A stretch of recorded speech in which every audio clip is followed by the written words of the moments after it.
My name is Leila Mercer, 32 years old, nurse, daughter. And until that night, everyone's emergency contact but my own. I've been working a double shift at Riverside General in Ohio. The air smelled like bleach and panic. Another patient in, another story half told. I was tired but running on caffeine and habit. That's what nurses do, we run until something breaks. That night, it was me. I remember placing N4 for a kid who'd crashed his bike. Then the edges of the world started closing in, soft and black, like someone was dimming the lights. My knees hit the floor before I realized I was falling. Voices blurred into sirens. Someone yelled my name. Then nothing. When I woke up, I was the one in the hospital bed. Tubes, monitors, the rhythmic beep of a machine that didn't care who I was. I turned my head and saw my phone on the tray beside me. The nurse said softly, "We called your emergency contacts. Your parents said they're on their way." I waited. An hour passed. 2, then 4. I stared at the clock until the red digits started to blur. The door kept opening but never for me. I scrolled my phone just to feel less alone. That's when I saw it. My sister Amy had just posted on Facebook a new family photo. Her mom, dad smiling at a barbecue table. Caption: "Family day without the drama." Something inside me cracked in absolute silence. It wasn't even anger at first. It was emptiness, the kind that hums in your ears. They knew I was here. They knew I collapsed. And still they chose the photo over me. If you're watching this, tell me where you're from in the comments, hit like and subscribe because I need to know if I'm the only one who's ever realized too late that family was just another word for obligation. That night, lying under fluorescent lights, I understood something I'd never dared to say out loud. I was not their daughter anymore. I was their safety net, their free labor, their emergency fund in scrubs, and the worst part, I'd trained them to treat me that way, but not anymore, because when I walked out of that hospital, something inside me was going to change forever. I'll tell you how my family's small favors turned into chains I couldn't see. Until they almost killed me. When I got home from the hospital, the first thing I did was check the mailbox. Inside were 2 envelopes, both from my parents. Neither said, "How are you feeling?" Both said, "Past due." That's when I knew nothing had changed. The smaller one was the electric bill I'd been covering for the last 5 years. The larger one was a new car payment for my dad's truck, the one he bought for work even though he hadn't worked in months. I stood in the hallway of my apartment, 4 bruises still blooming on my arm, and realized how deep I was in. Every loan, every favor, every midnight Venmo transfer, it all had a string attached, and every string led straight back to them. I used to tell myself I helped them because that's what good daughters do. But the truth, I helped them because I was afraid not to. If I didn't fix everything, they'd make me pay in guilt. If I said no, they'd say, "After all we did for you." If I hesitated, Mom would sigh that long, heavy sigh that felt like failure, and I'd cave. Every single time. Once, when I was 25, my mom called crying at M because her credit card was declined at the grocery store. I transferred $300 without asking why. The next morning, she posted a picture on Facebook, brand new kitchen set. Caption: "Treat yourself because no one else will." I laughed it off back then. I told myself she deserved something nice, but now, lying in bed with hospital wristbands still on my nightstand, I couldn't laugh anymore. The truth was uglier. They didn't need me. They used me. I thought back to college, how I gave up med school because my dad couldn't afford my sister's wedding otherwise. Or the time my mom borrowed my emergency savings for a house repair that somehow turned into a cruise. They didn't build me up. They built their lives on top of me. And every time I stumbled, they just stood there, watching me hold the weight. That night, I looked at my phone, 14 missed calls from Mom, then a text from Amy. "Can you send me $500? Mom said you're good now." "No, how are you?" "No, glad you're alive." Just another transaction.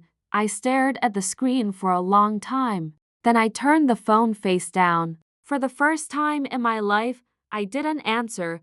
If you're still watching, tell me this: have you ever realized the people you die for wouldn't even show up if you collapsed? Because that's the moment I finally woke up. But the next morning, I made a mistake. A small one. The kind that starts an avalanche. I'll tell you about the phone call that shattered the last piece of loyalty I had left. The next morning, I made the mistake of answering. My phone buzzed on the nightstand. Mom. Normally, I'd let it go to voicemail. But maybe a small part of me still wanted to believe that she cared. That maybe this time, she'd ask if I was okay. Leela, she said, breathless like she'd been crying.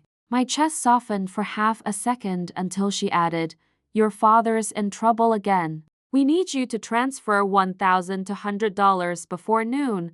I sat there, silent. Did you even hear me? She snapped. His truck got towed, and he's got work lined up this week. We can't afford for him to lose that job. I stared at the wall. That truck, the one I'd co-signed, the one he hadn't made a payment on in months. The same one that was supposed to get us back on our feet. Mom, I said slowly. I just got out of the hospital. I collapsed at work. There was a pause. Then she said, flat, you always make everything about you.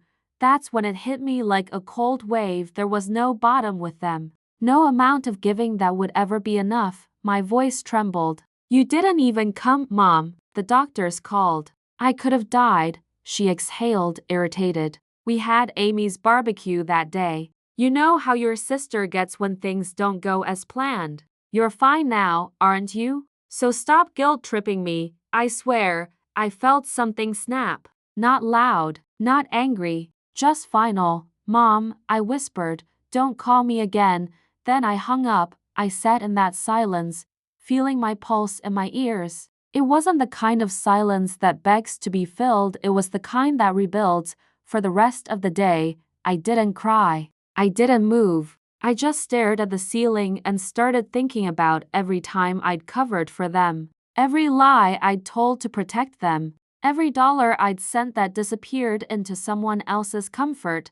And that's when I started to see the pattern. They weren't chaotic, they were calculated. Every favor I'd done had one purpose, to keep me under their thumb, but I wasn't under anyone's thumb anymore. That night, I opened my laptop and looked through every shared account. We had the joint phone plan, the utility bills, even the Netflix password. Each one was another string tying me to their world, and I knew exactly what I needed to do next. If you've ever realized your family only loves the version of you that serves them, hit like. Because that night, I decided to disappear from their story one account at a time.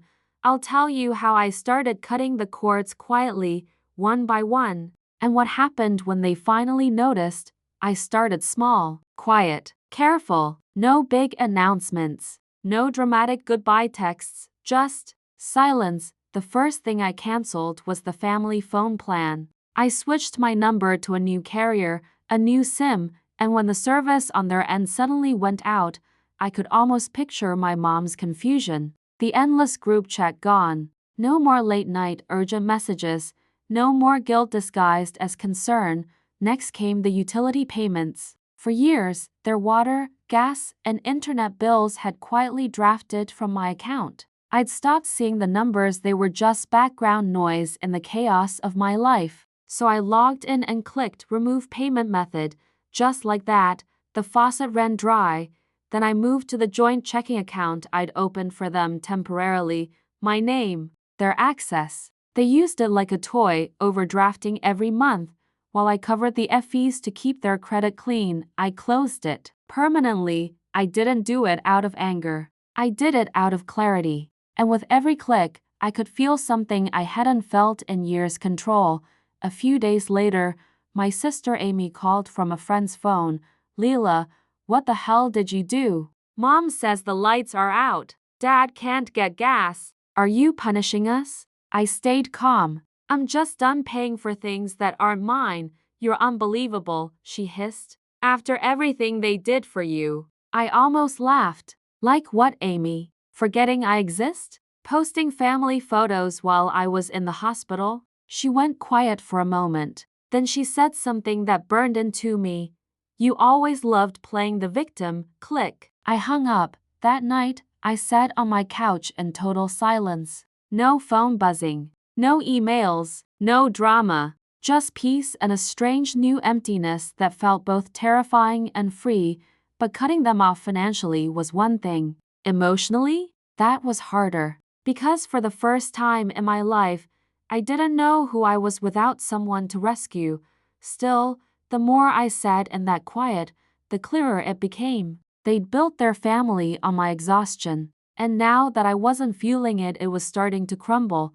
The next week, my mom showed up at my work, unannounced, red-faced, desperate, and what she said in that hospital hallway. That's when I knew this wasn't over. If you're still here, tell me in the comments, do you believe in second chances, even for people who never showed up for you? My mother's confrontation at the hospital, and the truth she accidentally revealed that changed everything. The judgment hit my parents harder than I ever expected. For people who spent their lives pretending to be perfect, public embarrassment was a death sentence.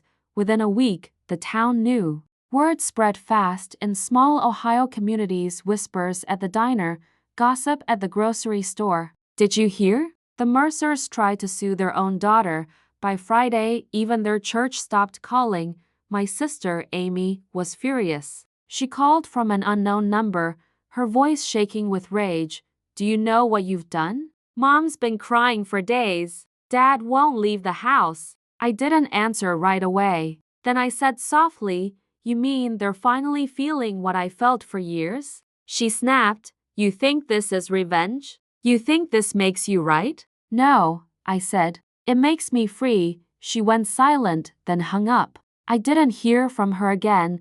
The next few weeks were strange, peaceful, but heavy. I deleted old photos, boxed up childhood memories, and blocked every number tied to that last name. For the first time in over a decade, my phone didn't buzz with someone else's problems, but peace doesn't come without ghosts. Every night, I'd sit in bed replaying moments that used to define me. Mom's sigh when I said no, Dad's half-hearted thanks when I saved him again, Amy's fake smiles when I picked up the check. It all looked so small now, so painfully obvious. Fear felt different too. Colleagues who once whispered now looked at me with respect, quiet understanding. Some even confided their own family battles. Turns out, I wasn't the only one raised to mistake servitude for love, and yet, beneath that calm, I sensed something building. A rumor, a ripple. Because my parents weren't done trying to control the story, a former neighbor messaged me one night.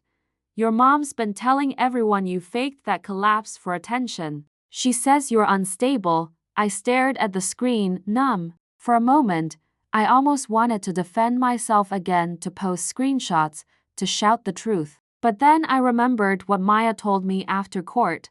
Revenge doesn't always need an audience, Leela. Sometimes the silence is the punishment. So I stayed silent. Weeks passed. Their world shrank to what it really was, a performance with no audience left to clap. The bank seized their car over unpaid loans. Their house went up for sale. And through it all, I said nothing. No gloating. No posts. No messages. Just quiet distance, because the most painful revenge isn't about making them hurt. It's about showing them you no longer care enough to watch. If you're still watching, tell me, do you think silence is more powerful than revenge itself? The final reckoning. How their downfall reached my doorstep one last time. And what I chose to do when my mother came back begging. It happened on a Sunday morning.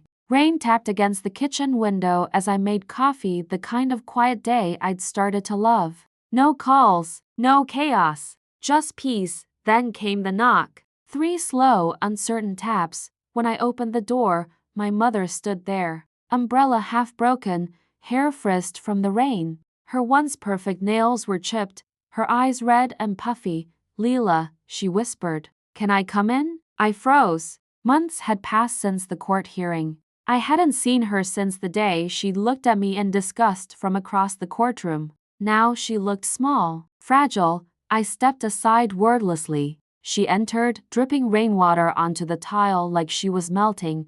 For a long moment, neither of us spoke. Finally, she said, "Your father's gone." My stomach dropped. "What do you mean gone?" He left," she said quietly. "Packed a bag. Said he couldn't handle the shame." She looked at me then, eyes wide with something between fear and desperation. "I don't have anyone else. The bills, the mortgage." I thought maybe I cut her off. "Stop." Her lips trembled. "Leila, please. You're my daughter." I took a deep breath, steadying myself. "No, Mom. I was your lifeline. Not your daughter." Her eyes filled with tears. "We made mistakes." "I know that now." "Mistakes?" I repeated, voice cracking. "Mom, you ignored me when I was lying in a hospital bed. You posted family pictures while I was hooked to machines. You told people I was dramatic." She started to speak, but I raised my hand. "Don't, because the only reason you're here isn't love, it's survival. And that's what breaks me the most." For the first time, she had no words. Just silence, thick, heavy silence that carried years of everything we'd never said. Then I handed her something. An envelope. Inside, a check. Enough for 1 month's rent and groceries. She looked confused. "What is this?" "It's closure," I said. "And it's the last thing you'll ever get from me." Her tears spilled over. "You can't mean that." "I do." I opened the door. The rain hadn't stopped. She hesitated, then stepped out slowly, like she understood what final really meant. As the door closed behind her, I felt it, not anger, not joy, but peace. The kind of peace that comes when you finally stop bleeding for people who never cared you were cut. That was my revenge. Not screaming, not posting, just walking away quietly, permanently, because sometimes the loudest thing you can say is nothing at all. What happened a year later, and how life finally began when I stopped trying to fix theirs. It was a Tuesday night 12-hour shift to codes and a trauma intake that left blood on my shoes. I was washing my hands when I heard my name echo through the hallway. "Leila." I froze. That voice, sharp, familiar, trembling with outrage. My mother. I turned slowly, and there she was standing in the waiting area in a wrinkled cardigan and smudged lipstick, clutching her purse like a weapon. Her eyes darted around until they landed on me. She looked angry, not worried. "Mom?" I said, my throat dry. "You can't be back here." "I don't care about your rules, Leila," she snapped. "You cut off our phone, our bills, your father's furious. Do you know how humiliating it is when the electric company calls me?" I just stared at her. Humiliating. That was her word. Not scary, not "we were worried," just humiliating. "Mom, I was in the hospital," I said quietly. "You didn't come." She crossed her arms. "We didn't think it was that serious." "You've always been dramatic." My coworker stepped between us. "Ma'am, you'll need to step out of the patient area." Mom glared at her, then at me. "Don't think you're better than us just because you wear scrubs. You wouldn't even have that degree if we hadn't let you live at home." Something inside me twisted. "Let me live there?" I whispered. "I paid your mortgage for 3 years." She blinked, caught off guard, then sneered. "That was your choice. Don't blame us for your decisions." And that's when she said it, the sentence that shattered the last illusion I had about our relationship. "You were useful, Leila, until you started thinking you were owed something back." Useful. Not loved, not wanted, just useful. I felt my stomach drop. "You should go," I said, voice shaking. "Before I call security." She laughed, short, bitter, empty. "Fine, but when you come to your senses, don't bother calling. We won't be waiting." Then she turned and walked out. Just like that. Like a stranger, I stood there, frozen in that humming fluorescent light, realizing she meant every word. But here's the thing about people who build their lives on taking: they panic when the well runs dry. And as I would soon find out, my silence wasn't the end of this story. It was the beginning of their downfall. If you're still here, hit like and tell me, would you have confronted her, or just walked away like I did, the moment they tried to get back into my life through someone I trusted? And how that betrayal lit the fuse for my revenge. For a while after that confrontation, things got quiet. Too quiet. No calls, no messages, no guilt trips. It was eerie, the kind of silence that makes you think a storm is coming. And I was right. It started with Emma, my closest friend at work. She was the kind of person who brought you coffee without asking and remembered your patients' names. We'd been friends for 6 years, the kind of friendship that feels like family when your real one doesn't. One morning during shift change, she asked casually, "Hey, did you ever get that electric bill sorted with your mom? She called me yesterday." My hands froze over the chart I was holding. "My mom called you?" I asked, my voice sharper than I meant it to be. Emma hesitated. "Yeah, she said she was trying to reach you. Said she was worried and thought maybe I could help." A chill spread through me. "What exactly did she say?" "She told me you'd been having breakdowns, that you weren't thinking straight, that you were making impulsive financial decisions and pushing everyone away." I laughed, but it wasn't a happy laugh. That's when it clicked. They couldn't control me directly anymore, so they were trying to control the story about me. "Emma," I said slowly, "whatever she told you, don't believe it, please." She looked embarrassed. I didn't know what to think. She sounded so desperate. "She even offered to send me gas money to check on you."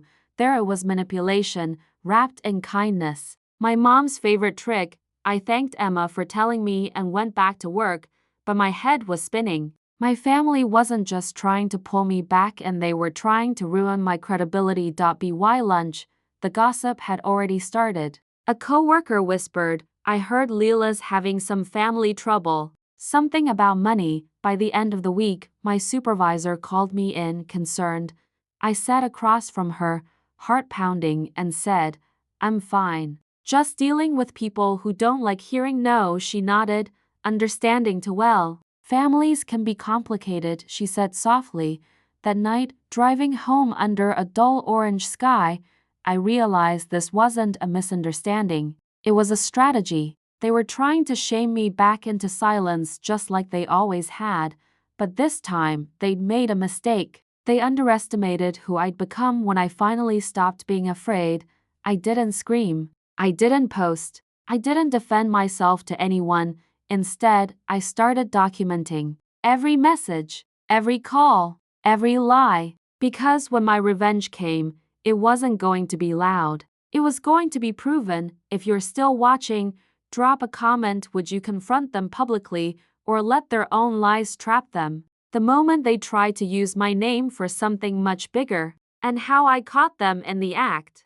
It happened 3 weeks later. I was finally starting to breathe again, sleeping through the night, eating real meals, learning how to live without constant emergencies. Then one afternoon, I got a call from my bank's fraud department. "Miss Mercer, we just wanted to confirm some recent activity on your account. 2 large withdrawals from your savings, both authorized under your joint family access." My stomach dropped. "Joint access?" I asked. "There's no joint access." I closed everything. The rep paused. "That's strange. We have documentation signed by your mother and father as co-account holders. It was submitted last week." I felt the blood drain from my face. "They forged my signature." "Freeze it," I said. "Right now." He hesitated. "We'll need a formal fraud report." "I'm already on my way," I snapped, grabbing my keys. The drive to the bank was a blur of red lights and shaking hands. Every memory hit me at once. The times I'd trusted them with passwords, sent blank checks for convenience, left mail at their house. They'd learned me so well, they could fake me. When I arrived, the branch manager recognized me from years of transactions. I showed my ID, confirmed the forged documents weren't mine, and watched her face go pale. "They used your old address, your maiden signature, even your old driver's license number," she said quietly. "This looks planned, not impulsive, not desperate. Planned." By the time I left the bank, the account was frozen and a fraud report was filed. But I wasn't angry anymore. I was calm, focused. This wasn't about money anymore, it was about power. And they just handed me the evidence I needed to take it back. That night, I went home, opened a new folder on my laptop and labeled it Proof. Inside, I saved every screenshot, every voicemail, every bill I'd ever paid for them. A timeline of quiet exploitation and the perfect weapon if they ever tried to come for me again. 3 days later, they did. A letter showed up at my door, legal stationery, my mother's name on it, a claim of financial support, saying I owed them repayment for years of parental care and assistance. I sat on the floor, holding that letter, and started to laugh. Not because it was funny, but because it was predictable. They were trying to sue me for being a daughter, but they didn't know that by now. Every move they made was feeding the very thing that would destroy them. If you've ever had someone try to rewrite your story, hit like because next. You'll see how I turned their own lies into my quiet revenge, the lawsuit, the courtroom. And the moment my mother realized who she was really dealing with, the envelope trembled in my hands. It wasn't fear this time, it was disbelief. They were suing me, my own parents. The claim read, financial exploitation and emotional distress caused by refusal of familial support. Translation? I stopped paying their bills. It would have been laughable if it didn't sting so deep. I'd spent my adult life covering for them, and now they were trying to brand me as ungrateful. I hired a lawyer, Maya Green, a woman who'd seen every flavor of family manipulation. When I handed her the documents, she raised an eyebrow. They're suing you for emotional distress because you set boundaries? I nodded, voice trembling. They forged my signature too. The bank confirmed it. Her expression hardened. Then they're not just toxic, Leela. They're criminal. Maya moved fast. Within days, she'd built a counter-case: fraud, identity misuse, financial exploitation. I gave her my proof folder, my bank logs, every screenshot, every payment receipt. She studied the evidence and whispered, "You've been their income stream for years."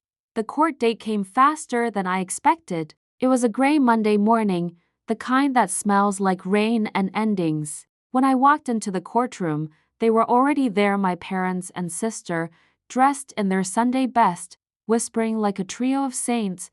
My mother gave me a tight, fake smile. "You look thin," she said sweetly. "Stress will do that." I didn't respond. I just sat down beside Maya, heart thudding in my throat. The judge began. My parents' lawyer painted them as elderly parents abandoned by a successful daughter. He used words like betrayal, selfishness, and moral duty. I sat there in silence, letting the narrative unravel. Then it was our turn. Maya stood up and played the first voicemail, my mother's voice saying, "You were useful, Leela, until you started thinking you were owed something back." The courtroom went dead quiet. Then she projected screenshots, thousands of dollars in transfers, forged bank forms, and Facebook posts about vacations paid for by their hard work. Finally, she handed the judge the fraud report, verified, signed, irrefutable. My parents' faces drained of color. My father muttered, "That's fake," but his voice shook. The judge leaned forward. "Mr. and Mrs. Mercer, I suggest you stop talking." When it was over, the case wasn't just dismissed. The judge reprimanded them for misuse of legal process and referred the forgery documents for investigation. As I walked out of the courtroom, my mother tried one last jab. "You've ruined this family, Leela." I turned to her, steady and cold. "No, Mom, I just stopped funding the illusion." I didn't raise my voice. I didn't cry. But the silence that followed was louder than any scream I could have made. If you're still here, drop a comment. What would you have done if your own parents tried to sue you for walking away? How the fallout from that day tore their world apart, and how I found peace in the quiet they left behind. A year. It's strange how 12 months can feel like a lifetime when you finally let go.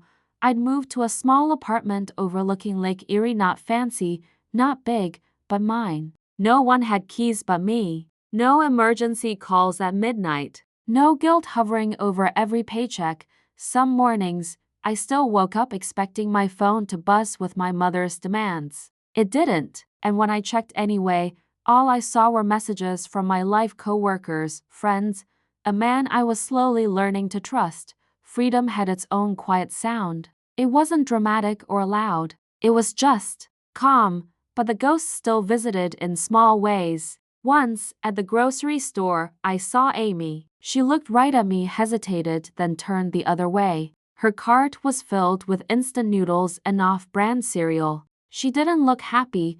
Part of me wanted to say something. Ask if Mom was okay, if she ever forgave me, but I didn't. Because for the first time in my life, I wasn't responsible for fixing their pain. I had my own story now. One night, I sat on my balcony with a glass of wine, watching the sunset melt into the lake. The air was cool, soft, and that's when I realized something that changed everything. Forgiveness isn't about letting them back in. It's about freeing yourself from the weight of waiting for an apology that will never come. I didn't need to hear "I'm sorry." I didn't need to see regret on my mother's face. I'd already won, not because she suffered, but because I healed. A few months later, I got a letter. No return address, but I knew the handwriting. It was from my mother. Inside was a short note. I finally understand. You were never cruel, just done. I hope one day you find the peace we never gave you. There was no signature. Just that. I read it twice. Then I smiled, folded it gently, and slipped it into my journal. Not to hold on to the pain, but as proof that walking away had meaning. Sometimes revenge doesn't destroy, it rebuilds. It gives you back the parts of yourself they try to own. If you're watching this right now, maybe you've been the fixer too, the one holding everyone together while falling apart inside. Let me tell you something. The second you stop saving them, you start saving yourself. My last message to the girl I used to be, and to anyone still waiting for a love that only hurts them: if I could sit across from the girl I used to be, I think I'd barely recognize her. She'd be sitting on the edge of her bed, phone in hand, staring at a message from Mom, something like "Don't forget to send the payment before 5. She'd sigh, cancel her plans, and send the money. Because that's what good daughters do. I'd tell her this: you are not ungrateful for wanting peace. You are not selfish for choosing yourself. And real love never feels like debt. For years, I confused fear with love. I thought if I just worked harder, helped more, forgave faster, they'd see my worth. But some people only see what they can take. And if you let them, they'll drain you until you don't even remember who you were before they started asking. When I collapsed at work, my body did what my heart had been trying to do for years. It quit. It gave up on surviving for everyone else. And that breakdown? It was the start of everything good that followed. Now, I wake up without dread. My money stays mine. My peace is unbothered. And when I look in the mirror, I see someone who finally knows she doesn't need permission to rest, or boundaries to feel guilty about. Sometimes people ask if I ever reconciled, if I miss them. I do, but not in the way they think. I miss the idea of family, the version of them I hoped existed. But the truth, you can't build peace on people who profit from your pain. So no, I didn't go back. I built forward, and if my younger self could hear me now, I'd say, stop begging people to care. Start caring enough to walk away. That's the quietest, strongest kind of revenge there is, turning all the energy they drained from you into something beautiful. Just for yourself. If you're still here, listening, maybe this is your sign to stop explaining, to stop rescuing, and to finally start living like your peace is worth protecting. What I learned after cutting them off forever, and how silence became my greatest power. It's been 3 years now. 3 quiet, peaceful, extraordinary years. I still remember the sound of hospital machines beeping beside me the day my parents didn't come. I used to think that moment broke me, but now, I see it differently. That was the moment I was reborn, not as their provider, not as their fixer, but as me. My life looks nothing like it used to. I work at a different hospital now, one where I'm not constantly on edge. I travel when I want to. I eat dinner without checking my phone for emergencies that aren't mine. And when I walk past the mirror, I don't see exhaustion anymore. I see peace. My parents never called again. The house was sold. My sister moved out of state. Their picture-perfect world faded quietly, like a staged photo left out in the rain. But here's what's strange, I don't feel hate anymore. For a long time, revenge was the only thing that kept me going. The thought of watching their fake happiness crumble felt like justice. But standing here now, I realize the real revenge was never their downfall. It was my healing. See, silence isn't weakness. It's control. It's choosing not to let their chaos echo inside you anymore. It's knowing you could expose them but you don't need to. Because peace speaks louder than pain ever will. Last week, I got a letter from an old neighbor. She wrote, "Your mom talks about you sometimes. She says she hopes you're happy," and for the first time in years, I smiled, not bitterly, not sarcastically, just softly. Because maybe, deep down, she finally understood. Maybe silence taught her what all my words never could. I stood on my balcony that night, the lake shimmering under the moonlight. The wind was gentle. For once, I didn't feel small. I felt infinite. So if you're listening to this, and you're tired of giving, tired of explaining, tired of being the one who always saves everyone else, let this be your sign. You don't have to burn things down to get even. You just have to stop setting yourself on fire to keep others warm, because the quietest revenge is finally being free. Family doesn't always mean love, and love doesn't always mean staying. Sometimes the bravest thing you can do is walk away and let the silence speak for you. If you were in my place lying in that hospital bed, realizing your family never came, what would you have done? Would you forgive them? Or would you finally choose yourself? Tell me in the comments below, and don't forget to subscribe for more stories like this one where revenge isn't loud. It's liberating.